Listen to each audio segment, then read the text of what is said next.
नमस्कार दर्शक बंधु आज हूँ मंगलवार दिन नवेम्बर मास 18 तारिख। आसतु जानिबा आजर संपूर्ण खबर और देश दुनिया सबु बड़ खबर पर नजर पकाइबा।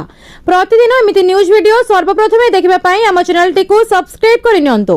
तबे आसतु आजर गुरुत्वपूर्ण खबर गुड़िक उपर नजर पकाइबा। आजर प्रथम खबर रही आसंता सप्ताह रे वर्षा संभावना। नवेम्बर 21 रु 24 मध्य लघुचाप एने पूर्वानुमान करिछि भारतीय पाणीपाग विभाग। आसंता 19 तारिख रे दक्षिण अंडमान सागर रे सृष्टि हेबो घूर्णिबलय। एहार प्रभाव रे 21 तारिख बेलकु दक्षिण पूर्व बंगोपसागर रे सृष्टि हेबो लघुचाप क्षेत्र, जहा 23 बेलकु अधिक घनीभूत होई अवपात रे परिणत हेबार क्षीण संभावना रहिथिबा आईएमडी आकलन करिछि। तेबे एहार तीव्रता एवं दिग नै स्पष्ट सूचना मिली नाही। लघुचाप आनिछि प्रबल वर्षा, प्रबल रु अति प्रबल वर्षा पाई अलर्ट जारी कला आईएमडी। दक्षिण पश्चिम बंगोपसागर रे सृष्टि होइथिबा एक लघुचाप क्षेत्र जोगु प्रबल वर्षा संभावना रहिछि। सेपटे आउरी 2 दिन हाड़भंगा शीतर प्रकोप रे जनजीवन अस्तव्यस्त होई पडुछि। कंधमाल जी उदयगिरी रे चलित वर्षर सर्वनिम्न तापमात्रा 5.8 डिग्री को खसी आसिछि। गत 10 रु 15 दिन मध्य वायुमंडल रे जलीय बाष्पर मात्रा कमिछि। उत्तर रु पश्चिम दिगरु वायु प्रभाव बढ़िवा कारणरु शीतर प्रकोप बढ़िछि। पाणीपाग विभागर आकलन आहुरी 2 दिन कलबल करिबो ठंडा। फेब्रुआरी अधा जाय रहिबो शीतर प्रकोप। परवर्ती खबर रही पुणी खसिला पारद, बढ़िला शीत। ओडिशार सबुठारु ठंडा सहर भाबे कंधमाल जिलार तथा ओडिशार दार्जिलिंग घु उदयगिरी सहर चलित वर्ष चर्चा रे रही आसिछि। चलित वर्ष विलंबरे शीतर आगमन हेबा सह शीत एक प्रकार लुचकाली खेल खेलुथिबा बेले शीत लेउटिछि। गतकाली घु उदयगिरी सहरर पारद 5.8 डिग्री थिबा बेले आज 0.4 डिग्री तळकु खसी 5.4 डिग्री रेकर्ड करा जिबा सह ओडिशार सबुठारु ठंडा सहर भाबे घु उदयगिरी अंचल जाडरे थरुछि। प्रबल ठंडा सांगकु सारा अंचल कुहुड़ीमय होई जाइछि। जंगल पहाड़ पर्वत घेरा एही अंचल रे शीतर प्रकोप अधिक अनुभूत हेउथिबा बेले शीत पड़िले पर्यटकक भीड़ मध्य बढ़िबारे लागे। गतकाली ठारू प्रबल जाड़ जोगु गरीब लोक निया भरोसा रे रहुछंती। संज नइले रास्ताघाट जनशून्य। संज नइले बजार सुनसान हेबा सह रास्ताघाट बजार जनशून्य होई जाए। बिना गरम पोषाकरे बाहरकू बाहरिबा कष्ट साध्य। प्रबल ठंडा पड़िबा परे गरम पोषाकर चाहिदा बढ़िबारे लागिछि। परवर्ती खबर अछि अष्टम वेतन कमिशन। प्रधानमंत्री को चिठी लिखिला कर्मचारी श्रमिक महासंघ।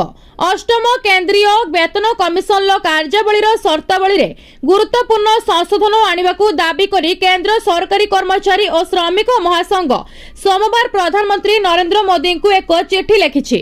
एही महासंघ प्राय 69 लाख पेंशन भोगी एवं पारिवारिक पेंशन भोगी पेंशन संशोधन और पेंशन समानता को अष्टम सीपीसी रे परिसर भुक्त करने को स्पष्ट भाव दाबी करिछि।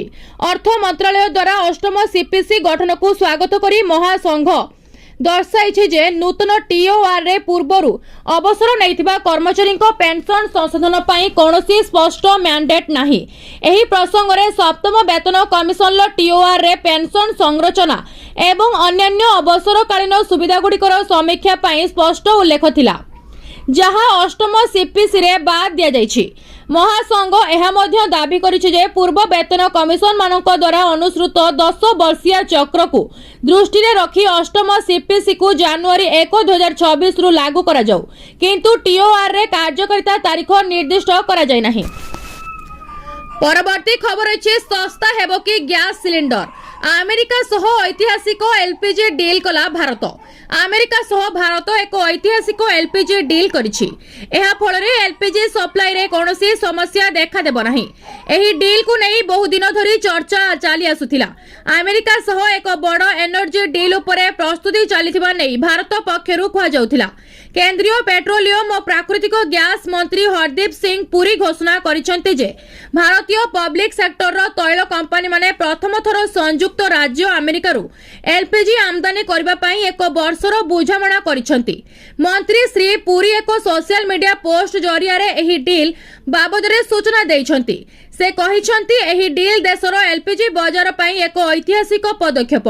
विश्वर सर्वबृहत एलपीजी बजार मध्यरे अन्यतम भारत एबे अमेरिका पई खोली जाइछि। भारतर लोकंकु सुरक्षित एलपीजी प्रदान पई प्रयास करा जाइछि। आमे निजर एलपीजी उत्सरे विविधतार आणुछु।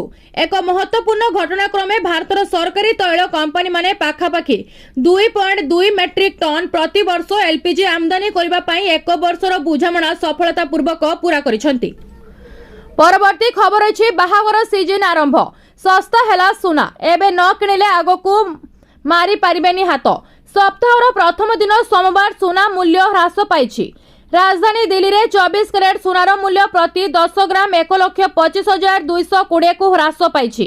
अमेरिका फेडरल रिजर्व द्वारा सुधहार ह्रास संपर्क में अनिश्चितता वृद्धि पाइबा जोगु अंतर्जातीय बजार में सुना मूल्य कम होइछि। यह भारतर सुना मूल्य को मध्य प्रभावित करिछि। जातीय राजधानी दिल्ली रे 24 कैरेट सुना किनिले 1,25,220 टंका देबाकू पड़ुथिबा बेले 22 कैरेट सुना दर 1,14,790 टंका रे कारबार करुछि। भुवनेश्वर रे 24 कैरेट सुना रेट 1,25,070 थिबा बेले 22 कैरेट सुना दर 1,14,640 टंका रहिछि। 24 कैरेट सुना 99.9% शुद्ध एवं 22 कैरेट सुना प्राय 91% शुद्ध। 22 कैरेट सुना रे तंभा रूपा जिंक परी 9% अन्य धातु मिश्रण करी अलंकार प्रस्तुत।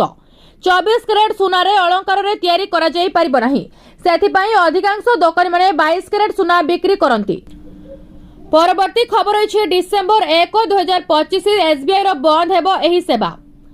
डिजिटल बैंकिंग रो एही जुगर अर्थ प्रेरण बिल पेमेंट एवं निवेश भली सेवा गुड़िक एवं मोबाइल प्लेटफॉर्म माध्यम रे 24/7 उपलब्ध होई पारुछि। एहारी भितरे देशर सर्वबृहत बैंक एसबीआई एमसीए कैश सेवा को बंद करबा को जाउछि। डिसेंबर 1, 2025 रु एही एसबीआई एही सेवा संपूर्ण बंद होई जिवो। भारतीय स्टेट बैंक एसबीआई घोषणा करिछि जे 30 नवेम्बर 2025 परे एसबीआई एवं योनो लाइट रे ऑनलाइन ले एम कैश पठाइबा एवं दाबी करिवार सुविधा बंद कर देबो। एहार अर्थ होछि डिसेंबर 1 रु ग्राहक माने बेनिफिशियरी पंजीकरण बिना एम कैश लिंक किंबा आप माध्यम रे टंका पठाइबा किंबा पांठी दाबी करिबा पई एम कैश व्यवहार करि परिबे नाही। एहा बदल रे बैंक हिताधिकारी को यूपीआई आईएमपीएस एनईएफटी आरटीजीएस इत्यादि विकल्प पद्धति व्यवहार करने को अनुरोध करिछि। वर्तमान समय टंका नेणदेन बहुत शीघ्र हेउथिबा बेले एम कैश रे टंका पठाइबा प्रणाली बहुत पुराना अटे। तेबे डिजिटल टंका कारोबार को अधिक सुरक्षित एवं द्रुत करबा पई बैंक एम कैश माध्यम रे टंका पठाइबा पद्धति को एसबीआई बंद करबा को जाउछि। परवर्ती खबर अछि चाषी को अकाउंट को पठाइबे मोदी सरकार। तुरंत सारी दियंतु एही काम नचेत मिलिबनी 2000 टंका। पीएम किसान योजना चाषी पाई खुशी खबर। केंद्र सरकार 2000 टंका किस्ती जारी करिवे। एही किस्ती गुड़िक प्राय 11 कोटी चाषी को लाभ देबार आशा करा जायछि। मोदी सरकार डीबीटी माध्यम रे एही कार्यक्रम माध्यम रे चाषी मानकु प्रधानमंत्री किसान सम्मान निधि योजनार 21तम किस्ती प्रदान करिवे। चाषी माने खूब उत्साहर सहित अपेक्षा करिसंती। सरकारी संस्थापना तारीख मध्य घोषणा करा जायछि। सेमाने सेमानकर किस्ती पाइबे कि नाही ताहा किपरि जांच करिवे। चाषी माने सहजरे जांच करि परिबे जे सेमानकर किस्ती राशि सेमानकर अकाउंट रे जमा हेबो कि नाही।